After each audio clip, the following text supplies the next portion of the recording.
नमस्कार, मैं हूं निकिता शर्मा। आप देख रहे हैं सुजस समाचार की खास पेशकश, आपकी विधानसभा आपकी खबर। इस विशेष बुलेटिन में हम आपको दिखाएंगे आपके क्षेत्र, आपकी विधानसभा से जुड़ी वो तमाम खबरें जो मुख्यमंत्री श्री भजनलाल शर्मा के नेतृत्व में प्रदेश के विकास, सुशासन और जन कल्याण की कहानी कहती हैं। पूर्वी राजस्थान के 17 जिलों के लिए संशोधित पार्वती काली सिंध चंबल लिंक परियोजना प्रदेश के लिए जीवनदायिनी साबित होगी। जल संसाधन मंत्री श्री सुरेश सिंह रावत ने बूंदी के गुहाटा में निर्माणाधीन चंबल एक्वाडक्ट का निरीक्षण किया।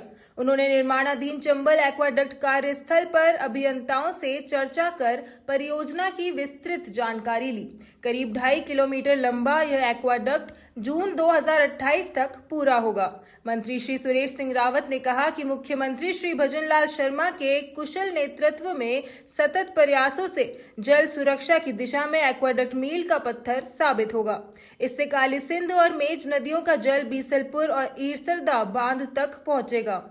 परियोजना से 3.25 करोड़ लोगों को पेयजल, सिंचाई और उद्योगों के लिए जल मिलेगा। मंत्री श्री सुरेश सिंह रावत ने अभियंताओं को समयबद्ध और गुणवत्तापूर्ण कार्य करने के निर्देश दिए और श्रमिकों की सराहना की। अलवर जिले के राजगढ़ विधानसभा क्षेत्र के गांव राजपुर बड़ा में कस्तूरबा गांधी बालिका आवासीय विद्यालय में किशोरी बाल मेले का आयोजन हुआ। मुख्य अतिथि CBEEO लीलावती मीना ने कार्यक्रम का शुभारंभ किया। मेले में राजगढ़ ब्लॉक के 18 विद्यालयों के करीब 340 छात्र छात्राओं ने भाग लिया। इस मेले में गणित, विज्ञान, हिंदी, अंग्रेजी, खेल, बेटी बचाओ बेटी पढ़ाओ और ऊर्जा और जल संग्रह जैसी 30 स्टॉलें लगाई गईं। छात्राओं ने सांस्कृतिक प्रस्तुतियां दी और प्रतिभावान छात्रों को सम्मानित किया गया। आज कस्तूरबा गांधी आवास विद्यालय राजपुर बड़ा में किशोरी बाल मेले का भव्य आयोजन किया गया, जो मुख्य आतिथ्य श्रीमती लीलावती मीणा CBO मैडम एवं अध्यक्षता श्रीमती अंजना शर्मा के द्वारा की गई। इस बाल मेले में राजगढ़ ब्लॉक के 18 विद्यालय तथा 340 छात्राओं ने भाग लिया, जिसमें विभिन्न प्रकार की स्टॉल प्रदर्शन लगाई गई।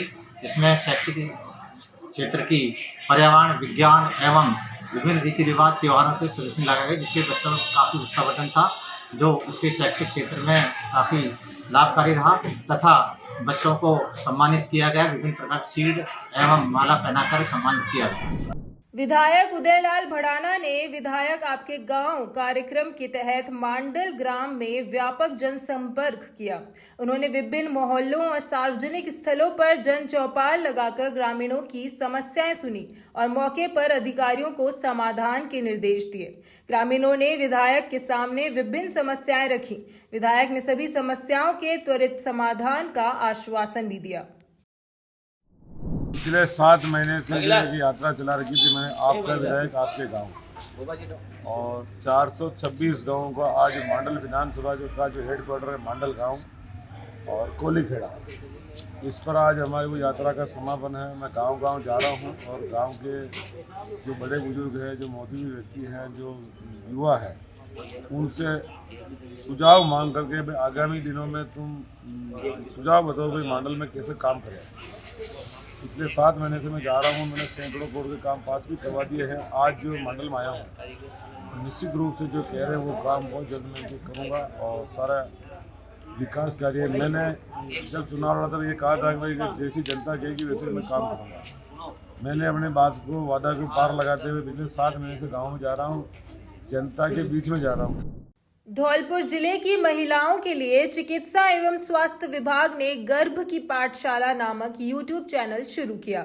यह चैनल गर्भावस्था और शिशु देखभाल से जुड़ी सही, वैज्ञानिक और सरल जानकारी प्रदान करेगा। चैनल पर गर्भावस्था, पोषण, प्रसव, नवजात शिशु देखभाल, कंगारू मदर केयर और IUCD जैसी जानकारी वीडियो, एनिमेशन और डायग्राम के माध्यम से दी गई है। मुख्यमंत्री श्री भजनलाल शर्मा एवं चिकित्सा मंत्री श्री गजेंद्र खींवसर के मार्गदर्शन से यह पहल मातृ और शिशु स्वास्थ्य सुधारने में मदद करेगी। जिले की महिलाएं घर बैठे मोबाइल पर इस चैनल का लाभ उठा सकती हैं। चिकित्सा एवं स्वास्थ्य विभाग राजस्थान के द्वारा YouTube चैनल गर्भ की पाठशाला के नाम से चैनल चालू किया गया है। जिसमें मेडिकल टर्म की साधारण से साधारण भाषा का उपयोग करते हुए गर्भवती महिलाएं धात्री इनको साधारण सिंपल सी भाषा में समझाया गया है कि प्रेगनेंसी के टाइम पे किन किन बातों का ध्यान रखना चाहिए, क्या खाना चाहिए, क्या पीना चाहिए, गर्भावस्था की क्या जटिलताएं होती हैं, कि खून की कमी होती है, एनीमिया होता है, क्या खाना चाहिए, किस तरीके से अगर बच्चे का पालन पोषण करना चाहिए, अगर किसी तरीके से कोई बच्चे का लो बर्थ वेट है तो उसको कंगारू जो छाती पर चिपका के जो दिया जाता है, जो गर्मी दी जाती है, उन सब के बारे में बताया गया है, जिससे कि घर बैठे ही इस चैनल के द्वारा हमारी जितने भी माता बहनें हैं, गर्भवती महिलाएं हैं, वो इससे रूबरू होके और अपना ध्यान रख सके और समय समय पर चिकित्सा सुविधाओं का फ़ायदा उठा सके और संबंधित हमारी एएनएम आशा है उनसे संपर्क करके और वो भी उनसे संपर्क करके इन सब का ध्यान रखते हुए उनको लाभ पहुंचा सके। ये इस यूट्यूब चैनल के माध्यम से बताया गया है, जिसमें कि सब तरीके की जो प्रेगनेंसी की जटिलता हैं, जो किस तरीके से वो किया जाता है, उस सब का इसमें विवरण है। भरतपुर जिले में जिला कलेक्टर श्री कमर चौधरी ने अधिकारियों के साथ साप्ताहिक समीक्षा बैठक की। जिला कलेक्टर ने सभी विभागों को निर्देश दिए कि फ्लैगशिप योजनाओं का लाभ सभी पात्र लोगों तक पहुंचे। उन्होंने यूआईडी कार्ड, लाडो योजना, पालनहार योजना, पेंशन वितरण और बाल आधार कार्ड के समयबद्ध निस्तारण पर जोर दिया।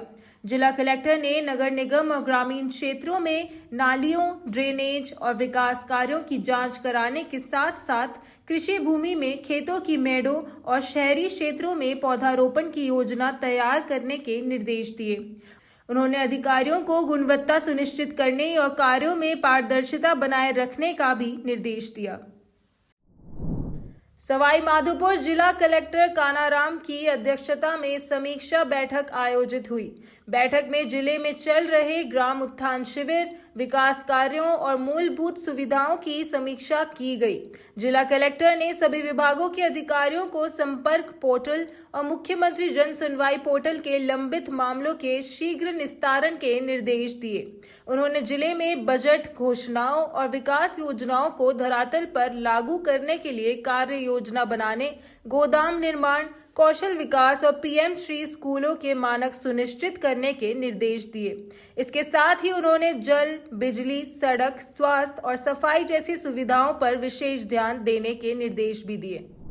हनुमानगढ़ जिले के टिब्बी क्षेत्र में राठी खेड़ा इथेनॉल फैक्ट्री विवाद को लेकर 11 फरवरी को प्रस्तावित महापंचायत और आंदोलन के मद्देनजर पुलिस प्रशासन अलर्ट मोड में है।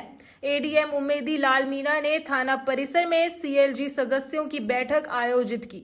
अतिरिक्त जिला कलेक्टर उमेदी लाल मीणा ने कहा कि हर किसी को अपनी मांग रखने का हक है, लेकिन शांति और कानून का पालन जरूरी है। प्रशासन ने फैक्ट्री का एमओयू रद्द करने और किसानों के प्रकरण सरकार को भेजने की कार्रवाई की है। पुलिस और प्रशासन किसानों से संवाद के लिए 24 घंटे तत्पर है। जैसा कि आपको विदित है कि एथेनॉल फैक्ट्री टिब्बी के विरोध को लेकर के स्थानीय संघर्ष समिति और लोग विरोध कर रहे हैं काफी टाइम से। इसमें अब तक 3 महापंचायतें हो चुकी हैं और अभी 4थी महापंचायत तलवाड़ा में 11 फरवरी को प्रस्तावित है। इस संबंध में आज हमने टिब्बी में सीएलजी की मीटिंग ली है और मुझे देखकर काफी अच्छा लगा कि यहाँ के प्रबुद्धजन, सीएलजी समिति के मेंबर और उनके अलावा भी बहुत सारे लोग इसमें शामिल हुए।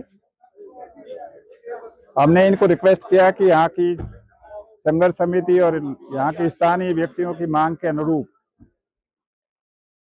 राज्य सरकार के बहुत उच्च स्तरीय अधिकारी, जिसमें एडिशनल डीजीपी साहब थे, डॉक्टर रवि सुरपुर साहब थे, आईजी साहब थे, संभागीय आयुक्त साहब, कलेक्टर और एसपी और संघर्ष समिति के सभी लोग, जिन्होंने 17 दिसंबर की मीटिंग के बाद 2 मुख्य मांग की थी कि हमारे यहाँ की फैक्ट्री नहीं लगे, सरकार इसका एमओयू रद्द करे और किसानों पर टिब्बी महापंचायत के बाद दर्ज मुकदमे वापस हो।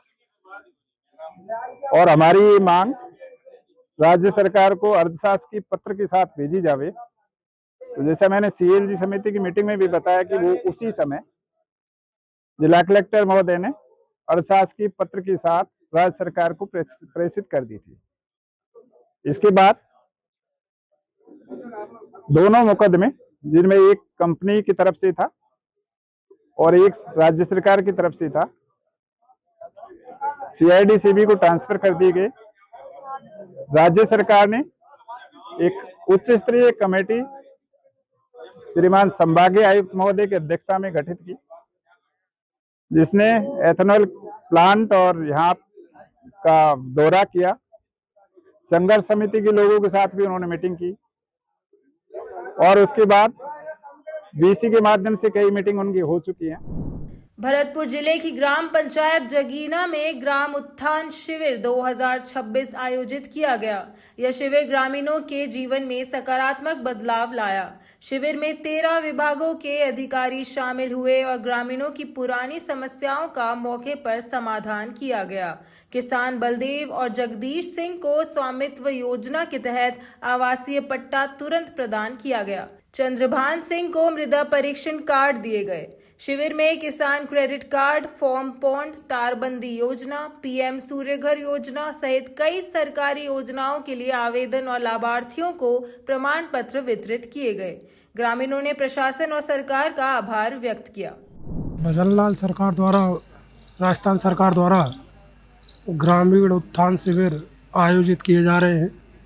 इन शिविरों के अंतर्गत 13 विभाग भाग ले रहे हैं, जिसमें राजस्व विभाग, पंचायती राज ग्रामीण विकास विभाग, सहकारिता विभाग, डेयरी, ऊर्जा विभाग, पशुपालन इत्यादि विभाग अपनी जन कल्याणकारी योजनाओं को, यानी सरकार का जो मूल उद्देश्य है अंतिम छोर तक व्यक्ति को लाभ पहुँचे, वो लाभ इन कैंपों के अंतर्गत दिया जा रहा है, जिसमें स्वामित्व योजना के तहत स्वामित्व कार्ड वितरित करना, पट्टे जारी करना एवं मृदा हेल्थ कार्ड जारी करना एवं ऊर्जा विभाग द्वारा सोलर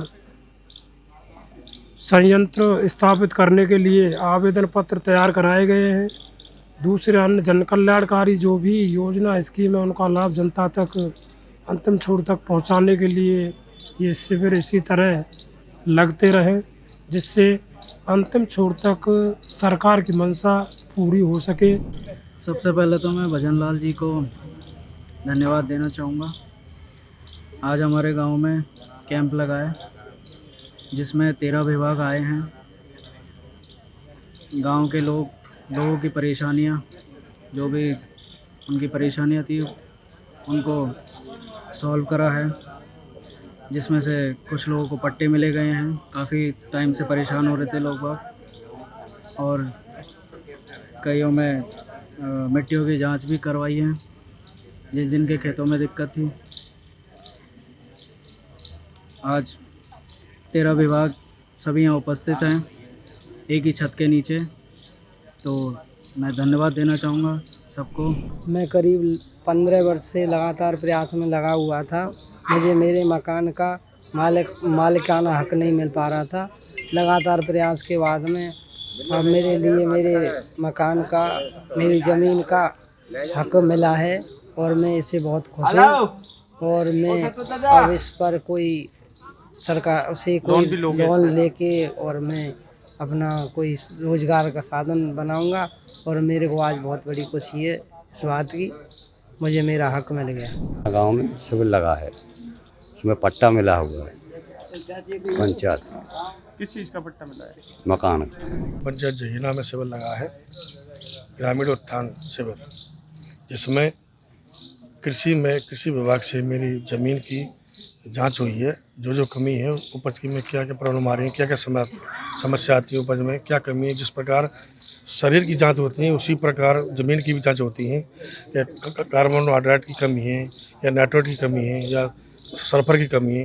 ये सारी कमियों की रिपोर्ट आई है आज हमारे पास। हम इससे बेहद खुश हैं कि हमारी मिट्टी की जांच आई और हमें पता पड़ा कि ज़मीन में क्या कमी है। पाली जिले के मारवाड़ जंक्शन विधानसभा क्षेत्र के कारोलिया गांव में राजकीय उच्च प्राथमिक विद्यालय में ब्लॉक स्तरीय वाकपीट आयोजित हुआ। कार्यक्रम की शुरुआत मारवाड़ जंक्शन विधायक केसाराम चौधरी, ब्लॉक शिक्षा अधिकारी रामराज प्रजापत और अतिरिक्त ब्लॉक शिक्षा अधिकारी मिश्री लाल बंजारा ने की। वाकपीट में संस्था प्रधानों को शाला दर्पण और प्रखर राजस्थान परीक्षा परिणाम की जानकारी दी गई। विधायक ने शिक्षकों को राष्ट्र निर्माता बताया और योगदान देने का आह्वान किया। कार्यक्रम में छात्र छात्राओं ने रंगारंग सांस्कृतिक प्रस्तुतियां भी दी। कार्यक्रम में स्थानीय महामंडलेश्वर श्री श्री 1008 तपस्वी पानी भाई भी उपस्थित रहे। पाली जिले के सादड़ी में पूर्व जिला कलेक्टर और वर्तमान खाद्य सचिव अम्बरीश कुमार ने ब्रह्मा कुमारी ईश्वरीय विश्वविद्यालय के अनुभूति भवन में मेडिटेशन केंद्र का दौरा किया। संस्था की ओर से उनका स्वागत किया गया। उन्होंने आधे घंटे तक ध्यान किया और ब्रह्मा कुमारी संस्था के आध्यात्मिक, नैतिक और सामाजिक कार्यों की सराहना की। इसके बाद अम्बरीश कुमार घाणेराव स्थित कल्याण सरोवर पहुंचे और निर्माणाधीन शिवालय परियोजना का अवलोकन किया। उन्होंने नारियल का पौधा लगाकर पर्यावरण संरक्षण का संदेश भी दिया। पीएम श्री विद्यालय सुमेरपुर में मंगलवार को वार्षिकोत्सव समारोह का आयोजन किया गया। कार्यक्रम में मुख्य अतिथि के रूप में सुमेरपुर विधायक और राजस्थान सरकार के कैबिनेट मंत्री श्री जोराराम कुमावत मौजूद रहे। विद्यालय पहुंचने पर एनसीसी कैडेट्स ने मार्च पास्ट कर सलामी दी, जबकि छात्राओं ने तिलक और पुष्प वर्षा कर मंत्री का स्वागत किया। दीप प्रज्वलन के साथ समारोह का शुभारंभ हुआ। मंत्री कुमावत ने विद्यार्थियों को अनुशासन और मेहनत का संदेश दिया। इस अवसर पर उत्कृष्ट प्रदर्शन करने वाले 140 छात्र छात्राओं को स्मृति चिन्ह और प्रशंसा पत्र देकर सम्मानित किया गया। प्रधानाचार्य ने इस दौरान वार्षिक प्रतिवेदन भी प्रस्तुत किया। राजस्थान के ऊर्जा मंत्री श्री हीरालाल नागर ने अपने आवास इंदिरा विहार में अधिकारियों के साथ बैठक ली और आपदा राहत के तहत होने वाले कार्यों की समीक्षा की। बैठक में सार्वजनिक निर्माण विभाग, शिक्षा विभाग और पंचायती राज विभाग के अधिकारी मौजूद रहे। मंत्री ने अधिकारियों को निर्देश दिए कि स्कूली भवनों में हादसों को रोकने के लिए मॉनिटरिंग और मरम्मत जिम्मेदारी से करवाएं। हर स्कूल के लिए राज्य सरकार की ओर से 2-2 लाख रुपए स्वीकृत किए गए हैं। उन्होंने जर्जर अवस्था वाले स्कूलों और भवनों की पहचान कर उन्हें दुरुस्त करने के निर्देश भी दिए। जो अभी हमारा आपदा प्रबंधन के तहत आपदा राहत का जो हर स्कूल में जहाँ भी अत्यधिक वर्षा होने से जो स्कूलों में रिपेयर मेंटेनेंस के लिए 2-2 लाख रुपए है, उनके लिए मैंने सभी अधिकारियों को बुला करके समसा है, हमारा शिक्षा विभाग है, PWD है, इन सबको अलग अलग जिम्मेदारियां दी गई है कि इस काम की मॉनिटरिंग ये करेंगे और उसके लिए उनको निर्देश दिए गए कि काम की गुणवत्ता के साथ आवश्यकता अनुसार जो जरूरी काम है प्राथमिकता के साथ में पहले उसे कराया जाए, ताकि बच्चों को कम से कम उस छत पे जो रिपेयर की ज़रूरत है, जहाँ छत में पानी चूता है, वो सबसे पहले प्राथमिकता हो, ताकि उसके अभाव में बच्चों को समस्या ना हो और बिल्डिंग जर्जर होने से बचाया जा सके। और सबको कहा है कि भाई आप गुणवत्ता के साथ काम करें ताकि काम की कोई भी शिकायत नहीं आए, यही निर्देश दिए हैं। मैंने आज मॉनिटरिंग किया कि लगभग हमारे यहाँ कोटा जिले में 1100 से ज़्यादा स्कूल हैं और उनमें केवल 1 IN और 2 JN मात्र इतना ही समसा का स्टाफ है और लगभग इनके 600-650 काम चल रहे हैं।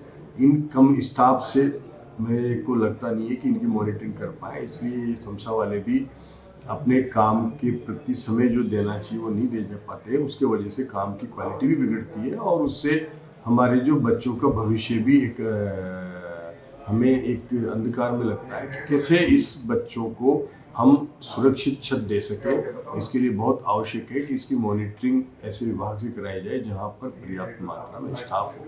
इसलिए मैंने आज हमारे चीफ सेक्रेटरी साहब से बात करी है, पहले मुख्यमंत्री जी को निवेदन किया है कि इसमें या तो समसा में हमें इसका कैडर बढ़ाया जाए या फिर इस समसा को PWD में देखते हुए हम ऐसी मॉनिटरिंग कराएं कि जिससे कि आने वाले समय पर बेहतर बिल्डिंग भी क्वालिटी के साथ बने और जो शिकायतें पिछले समय की कमियों की वजह से आई है वो आगे नहीं आए, इसकी सुनिश्चित व्यवस्था की जाए। अजमेर में विधानसभा अध्यक्ष श्री वासुदेव देवनानी ने मंगलवार को वार्ड 64 और 65 में 54 लाख रुपए की लागत से सड़कों का शिलान्यास किया। देवनानी ने कहा कि लंबे समय से क्षेत्र के लोग सड़क की समस्या से परेशान थे। अब सड़क और नालों का विकास किया जा रहा है। इसके साथ ही चिकित्सा, बिजली और पानी जैसी मूलभूत सुविधाओं में सुधार कर लोगों को राहत दी जा रही है। उन्होंने बताया कि मुख्यमंत्री के निर्देशानुसार हर विधानसभा क्षेत्र में विकास कार्य चल रहे हैं और अजमेर में भी लोगों की समस्याओं को प्राथमिकता के साथ हल किया जा रहा है। वार्ड 64 और 65 में लगभग 54 लाख की सड़कों की लागत की सड़कों का शिलान्यास किया है, जो काफी समय से टूटी फूटी थी। लोग परेशानी का अनुभव कर रहे थे। उस नाते वो लगता है इन सड़कों के बनने से काफी बड़ी लोगों को राहत मिलेगी और वैसे ही निरंतर विकास की प्रक्रिया का अंग है। और गत दिनों करोड़ों के काम सड़कों के, नालों के और बाकी विकास के कामों का श्री गणेश होकर के अब पूरे भी होने जा रहे हैं। वो लगता है कि अजमेर एक नए अजमेर की ओर बढ़ रहा है। मुझे उम्मीद है कि लोगों के आशीर्वाद से हम इस अजमेर में चिकित्सा, शिक्षा, पानी, बिजली सब समस्याओं का आगे समाधान करते हुए जनता को पूरी राहत प्रदान करेंगे। उदयपुर सौर वेधशाला की स्वर्ण जयंती के उपलक्ष्य में 10 से 13 फरवरी तक 3rd स्पेस अंतर्राष्ट्रीय सम्मेलन का आयोजन किया जा रहा है।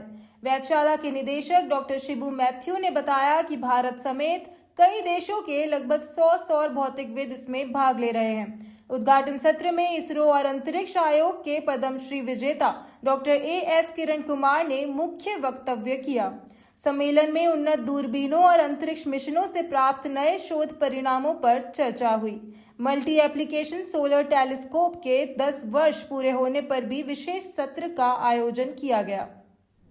जो यहाँ पे गोल्डन जुबली सेलिब्रेशन के हिसाब से एक इंटरनेशनल कॉन्फ्रेंस जो कर रहे हैं, ये जो उदयपुर में सोलर ऑब्जर्वेटरी जो है, यहाँ पे पहले वेधशाला का ट्रस्ट से चालू हुआ, फिर उसके बाद फिजिकल रिसर्च लैबोरेटरी के अंडर आया और ये जो 50 इयर्स ऑफ कंप्लीशन का जो सिलसिले में सोलर ऑब्जर्वेटरी का काम जो है और इंटरनेशनल कॉन्फ्रेंस, बहुत सारे लोग अलग अलग देशों से यहाँ पे आए हुए हैं और सन विच ये हमारा जो जीवन का स्रोत जो है, सोर्स है, उसके बारे में अलग अलग वेवलेंथ्स में, अलग अलग एनर्जी सोर्सेस में ऑब्ज़र्व करके उसके ज़रिए पृथ्वी में जो भी चेंजेस होने वाला है उसके बारे में क्या समझ सकते हैं, इसका रिसर्च का कॉन्फ्रेंस है। ये PRL के उदयपुर सोलर ऑब्जर्वेटरी की गोल्डन जुबली के सेलिब्रेशन की कॉन्फ्रेंस है। ये अंतर्राष्ट्रीय सम्मेलन है और ये 4 दिवसीय सम्मेलन है जिसमें करीब 150 डेलीगेट्स भाग ले रहे हैं, जिसमें विदेश और देश से डेलीगेट्स आए हुए हैं। इसमें करीब 30 विदेशी डेलीगेट्स भी हैं और इसका उद्देश्य है कि हम सूर्य पर हो रही प्रक्रियाओं के बारे में अधिक जानकारी जो हुई है उसको शेयर करें एक दूसरे से और भविष्य में क्या होने वाला है और क्या हो सकता है। इस कॉन्फ्रेंस में हमारा उद्देश्य है कि हम हाई रेजोल्यूशन ऑब्जर्वेशंस के बारे में बात करें और भविष्य में इसके लिए हम क्या कर सकते हैं। आपको पता है कि हमारा इंडिया का आदित्य L1 मिशन सन की स्टडी के लिए बनाया गया है, जो कि L1 पॉइंट पर स्पेस में स्थित है और हमको आंकड़े भेज रहा है। बट इससे बेहतर हम क्या कर सकते हैं ग्राउंड बेस्ड ऑब्जर्वेशंस में और स्पेस बेस्ड ऑब्जर्वेशन, तो उसके ऊपर विशेष चर्चा होने वाली है और जो नवीन जानकारियाँ डिफरेंट ऑब्जर्वेटरीज के द्वारा, इंस्ट्रूमेंट्स के द्वारा मिल रहा है, उसका आदान प्रदान हो रहा है। NIS was in collaboration with Udaipur Solar Observatory and PRL for more than 30 years now. So we operate in a network of telescopes called Global Oscillation Network Group, GONG, and one of the telescopes is here at Udaipur Observatory. So it's a network of telescopes which allow us to observe sun 24/7. So continuous observation of the sun, taking different observations for research and for the operational space weather forecast. So this conference is really interesting for me. It's nice to see all the colleagues here. Also, Udaipur Solar Observatory was a very strong collaborator, and continue to be collaborating with us. We are planning to build a new next generation Gong telescope to continue the studies. It's nice to see lots of young scientists here, also established researchers. Udaipur में राज्य सरकार की जन कल्याणकारी योजनाओं को अंतिम पंक्ति में खड़े व्यक्ति तक पहुंचाने का काम किया जा रहा है। इसी कड़ी में खाद्य विभाग के रसद अधिकारी मनीष भटनागर ने शहर और ग्रामीण क्षेत्रों से आए आमजन की समस्याएं सुनी। उन्होंने राशन कार्ड और आधार कार्ड में असमानताओं से उत्पन्न दिक्कतों को गंभीरता से देखा। इसके बाद उन्होंने विभाग के कर्मचारियों को तुरंत समाधान करने के निर्देश भी दिए। मनीष भटनागर ने कहा कि सरकार की मंशा के अनुरूप योजनाओं का लाभ पात्र व्यक्ति तक समय पर पहुंच रहा है। इस दौरान उपस्थित लोग समस्याओं के समाधान से संतुष्ट नजर आए। देखिए, खाद्य एवं नागरिक आपूर्ति विभाग में कई नवाचार एक साथ किए जा रहे हैं और बोनाफाइड और जेन्युइन उपभोक्ताओं के चिन्हीकरण हेतु ई-केवाईसी, आधार सीडिंग इत्यादि आरंभ किए गए हैं, जिसमें जिले काफ़ी अच्छी पोजीशन पे है। और वर्तमान में चूँकि आधार कार्ड, जनाधार एवं आपका जो राशन कार्ड है उसमें सिमिलर एक ही तरह की नाम पद्धति हो, तो विभाग द्वारा जो प्रदत्त निर्देशों के पालना में कतिपय उपभोक्ताओं को राशन कार्डों में पुनः संशोधन की आवश्यकता पड़ रही है, तो इसके लिए उनको समझाइश की जा रही है। उन्होंने बताया, उनको अवगत कराया जा रहा है। साथ ही आवश्यकता होने पर हमारे यहाँ पे भी ई मित्र को निर्देशित किया जा रहा है ताकि उपभोक्ताओं को व्यर्थ में भटकना नहीं पड़े। अधिकांश उपभोक्ताओं के काम यहाँ यह प्रयास किया जाता है कि उपभोक्ता अपना काम करवा के ही ऑफिस से प्रस्थान करें। जोधपुर के post graduation institute of Ayurveda द्वारा 1 माह का सेमी ऑनलाइन नाड़ी परीक्षण प्रमाण पत्र पाठ्यक्रम का हैंड्स ऑन ट्रेनिंग कार्यक्रम आयोजित किया गया। उद्घाटन समारोह का शुभारंभ दीप प्रज्वलन और अतिथियों के अभिनंदन के साथ हुआ। पाठ्यक्रम कोऑर्डिनेटर प्रोफेसर दिनेश चंद्र शर्मा ने स्वागत भाषण प्रस्तुत किया। कुलगुरु प्रोफेसर गोविंद सहाय शुक्ल ने कहा कि इस ट्रेनिंग से प्रतिभागी नाड़ी परीक्षण में प्रशिक्षित होकर चिकित्सा क्षेत्र में दक्ष होंगे। सोलापुर से आई प्रोफेसर डॉक्टर शिल्पा यर्मे ने प्रायोगिक अभ्यास कर नाड़ी परीक्षण की बारीकियां सिखाईं। जोधपुर में कृषि विश्वविद्यालय के कुलगुरु प्रोफेसर वी.एस. जैतावत ने 5 दिवसीय केंचुआ खाद एवं मिट्टी परीक्षण प्रशिक्षण कार्यक्रम का उद्घाटन किया। उन्होंने कहा कि जैविक खेती और वर्मी कंपोस्ट की बढ़ती मांग ग्रामीण और शहरी क्षेत्रों में स्वरोजगार का बेहतरीन अवसर है। इस दौरान प्रतिभागियों को प्रशिक्षित कर आर्थिक रूप से सशक्त बनाने पर जोर दिया गया। Dean doctor JR. वर्मा ने मिट्टी परीक्षण के महत्व और पोषक तत्वों की जानकारी देने पर प्रकाश डाला। निदेशक एचआरडी और विभागाध्यक्ष ने पर्यावरण संतुलन बनाए रखने और प्रशिक्षण को व्यवहारिक रूप से अपनाने का संदेश दिया। कार्यक्रम में विभिन्न विभागों के शिक्षक और विद्यार्थी उपस्थित रहे। आपकी विधानसभा आपकी खबर बुलेटिन में आज के लिए इतना ही। फिर मिलेंगे नई खबरों के साथ। तब तक के लिए देखते रहिए सुजस समाचार। हमारे चैनल को लाइक, सब्सक्राइब और शेयर करना ना भूलें। धन्यवाद।